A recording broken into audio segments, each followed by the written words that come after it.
This is the Business Book of the Month podcast, and today we're discussing Wise Guy, Lessons from a Life by Guy Kawasaki with Guy Kawasaki. BusinessBookOfTheMonth.com, BusinessBookOfTheMonth.com. I'm pleased to be joined by the former Chief Evangelist for Apple and current Chief Evangelist for Canva and Brand Ambassador for Mercedes Benz USA. Welcome, Guy Kawasaki.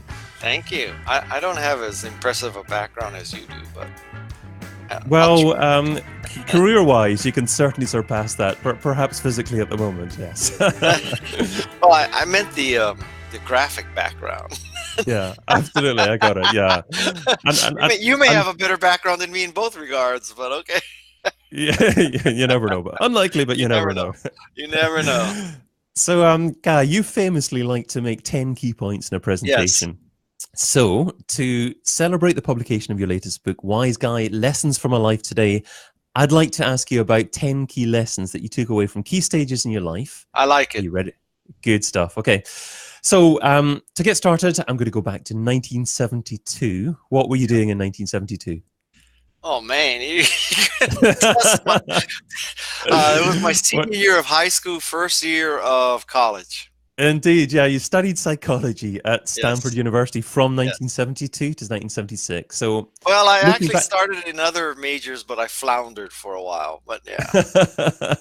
Well, I guess not all of that's on your LinkedIn profile, but no, only the good stuff. So, right, and we're looking back in the psychology degree. What part of that, what key lesson from that would you say you can take to your business life? Oh boy, I mean, you're asking the relevance of one's formal education to business life. That's that's a minefield.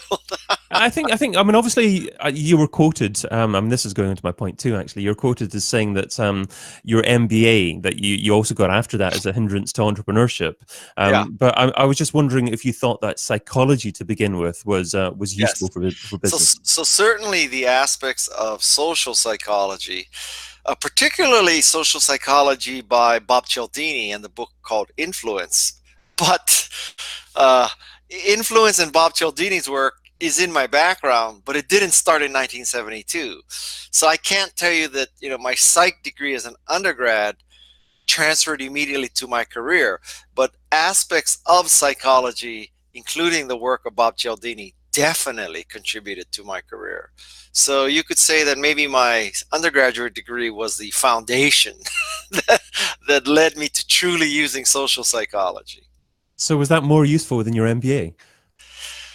I would say so. You have to go back in time. This is a long time ago. So I got my MBA from 77 to 79 or something like that. Yeah. And back then, an MBA was a fence you had to jump over to get to the next level of your career. And so particularly if you wanted to be in banking or consulting or large Fortune 500 brands, MBA was necessary. Fast forward to 2019 and maybe all of 2000s, if you want to be in tech, you don't really need an MBA. So I got a degree at a very different time. Yeah, I've got an MBA as well. I got mine in 2005.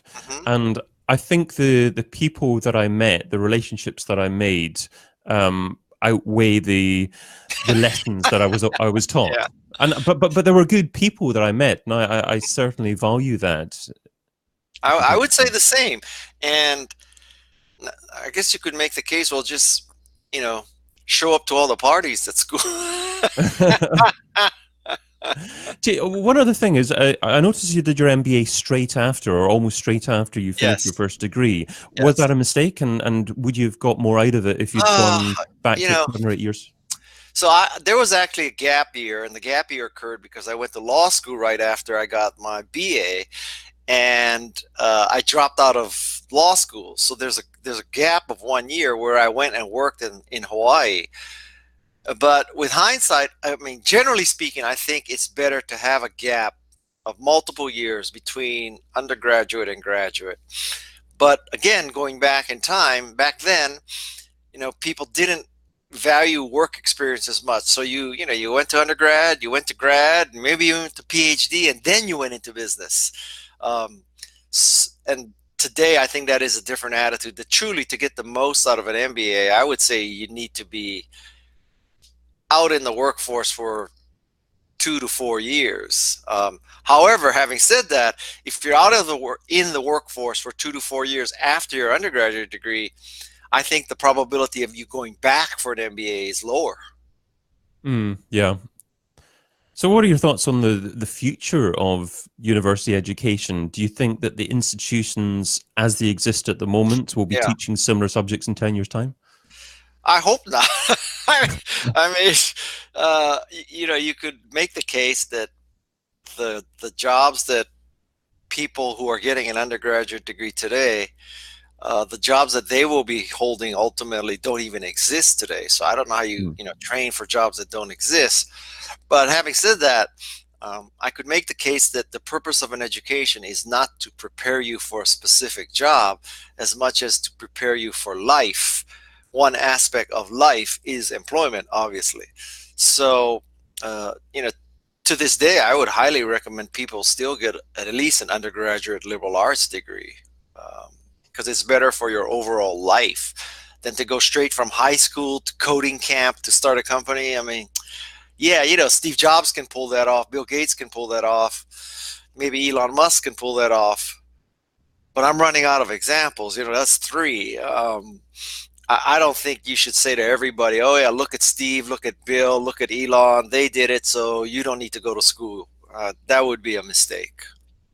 So bringing it a little bit more towards the present, your first real job was the jewelry business from 1979 to 1983. And there your boss, Marty Gruber, had a tremendous influence on you. So what was the biggest life lesson that he taught you? Well, the biggest life lesson that I learned from him and in that business was how to sell. And so the jewelry business, we were a jewelry manufacturer that sold to jewelry retailers. So you had to sell to the buyer of a jewelry store. And selling is a hand-to-hand skill, hand-to-hand combat, in the trenches, mano a mano. And it was a very valuable thing, because I think for the rest of your life, many people have to sell, and not maybe in the commission sense, but sell in that you're always pitching. You're trying to get approval. You're trying to get, appointments. You're trying to get a job. You're trying to get a promotion. You are selling. So the skill of selling is extremely valuable and probably underrated. I think as I've gone in my career, I used to think that, the hard part was coming up the idea. And then once you have this brilliant idea, the rest is easy. Well, come to find out, that's probably opposite. The easy part is the idea. The hard part is the selling and implementation of it. Yeah, I love that. My career path was fairly zigzaggedy to begin with. And that's because I was passionate about business, but I think I wanted to ensure that I learned the skills that I didn't feel that comfortable with. So I did sales type jobs as well. And I'm really glad that I did do. So I like that answer. Moving on to 1983, you worked for Eduware Services, your first real tech job. And before that, you didn't really work in technology. So what would your advice be today to someone who isn't working in tech that wants to get into that sector? Well, the advice that I have is, just do whatever it takes to get in at any level.